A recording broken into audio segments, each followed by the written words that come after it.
Ерөнхий сайдын хүүгийн тансаглалын асуудал дээр та ямар байр тайлбар өгөх шээ. ямар байр Эргээ хүрээд ирээ за. сайдын хүүгийн тансаглалын асуудал дээр ямар байр Сүгбаатарын талбай дээр огцрох амархан жагсаал 2 дахь өдрөө үргэлжилж байна.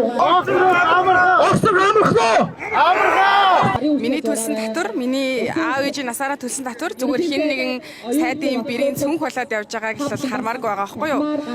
Гой хайрлаж дурлж олон залуучуудтай найз нэгэндээ бэлэн өгж болно, хайрлаасаа дурлаасаа гэж хүсэж байна. Гэхдээ тий гарч ирэл манай хүү ч юм уу би эндээс нэг төтөн дөрөвний зээл аппликейшнээс зээл авсан. Яа тийм ерөнхий сайд уу аппликейшнээс зээл авсан гэж бодож шин.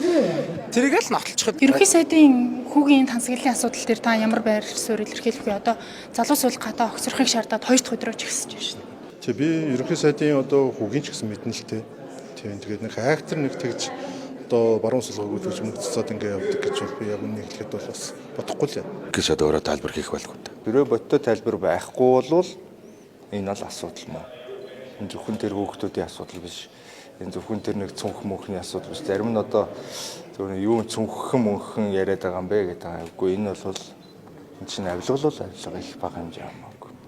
Ёсцоо асуудал биш тий. Ёсцоо бодлоо шүү. Одоосоо Насанд хүрсэн хүмүүсийг бид нар яаж хариуцах юм?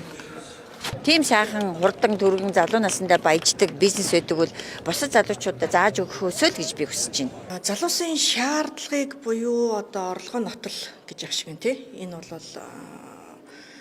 зөв. Та бизнесийн салбараас орж ирж ирсэн хүн ер нь ямар хэмжээний бизнес эрхлэгчдийг тийм хэмжээний одоо тансаглал одоо онгоц түрээслэгч байт юм уу өндөр дүн бүхий үнэт хэдлэл цүнх худалдаж авах боломжтой юм байна.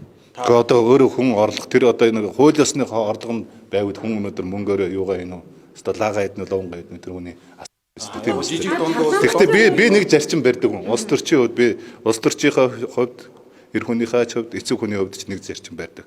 Би ерөөсөө хүний төрөвчлөө шагаадгүй. Би хүний хүнжлөө шагаадгүй. Би хүний удруу шагаадгүй юм байна. Тэгээ ёс зүй яс суртахууны хувьд бол манай энэ дарга нар ер нь жоохон даруухан байх ёстой шүү дээ. Ёсцуудын байнгын хороогоор энэ одоо орж ирэх ямар нэгэн гомдол гэдэг юм уу яг энэ дээр нотлогдсон яг баригдсан байгаа юм байхгүй байгаа учраас бид нар дээр хилцүүлэх ямар ч материал гэдэг юм уу ямар нэг асуудал байхгүй. Тэгэхээр холбогдох хүмүүс нь тухайн одоо тайлбар гэдэг юм уу тий одоо тухайн юмнууд нь гарах ёстой. Хэрвээ тухайн одоо хүүгийн зарцуулж байгаа гэдэг юм уу 20 настай залуу тийм ээ одоо зарцуулсан хөрөнгө гэдэг юм уу тухайн одоо энэ нотлохоо нотлогдохгүй гэдэг юм уу эсвэл одоо хаанаас авсан одоо гарч ирнэ штэ тэр чинь ямар нэгэн орлогын их өсвөр байх хэрэгтэй болоод байна одоо тий тэрнийг гаргаж ирээгүй байхад наан нь ямар ч мэдээлэлгүйгээр бид нар ямар нэгэн одоо тайлбар хийх эсвэл бид нар ямар нэгэн байдлаар одоо ёс зүйн хариуцлага тооцно гэж ярих нь өөрөө буруулчихэд байна. Тэгэхээр ямар ч байсан тогтоох ёстой байгууллагууд нь тогтоог, тайлбар хийх ёстой хүмүүс нь тайлбараа хийг гэдэг. Ажилтны газар яг шалгаж чадах уу? Оюун эрдэнэ орж ирсэн хүмүүстэй дарстай болж байгаа. Яа хотын гээгийн. Холигтой тэмцэх газрын даргыг чинь усыг хөл томсон шүү. Ерөнхий сайд цаанд одоо та олгож төлөх болсон шүү дээ. Хуулийн дагуу л явсан байлгүй дээ. Ерөнхий сайд санд болгоно гэдэг хуультай.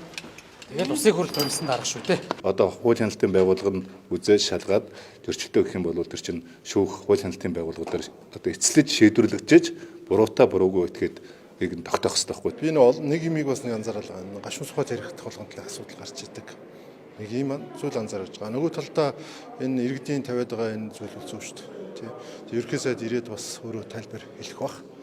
Зөвхөн одоо ганцхан зүйл үлээгээд байна. Аюу нэг энэ 7 хоногт одоо маргааш байдаг юм уу те эх 7 хоногт багтаж үүнд ямар нэг тайлбар хийхгүй бол бид нар шаардлагатай байна. Хийсэн тайлбар нь үндэслэлгүй, дутуу, дөлмөг, хуурсан байна гэж үзэх юм бол бас мөн шаардлагатай байна.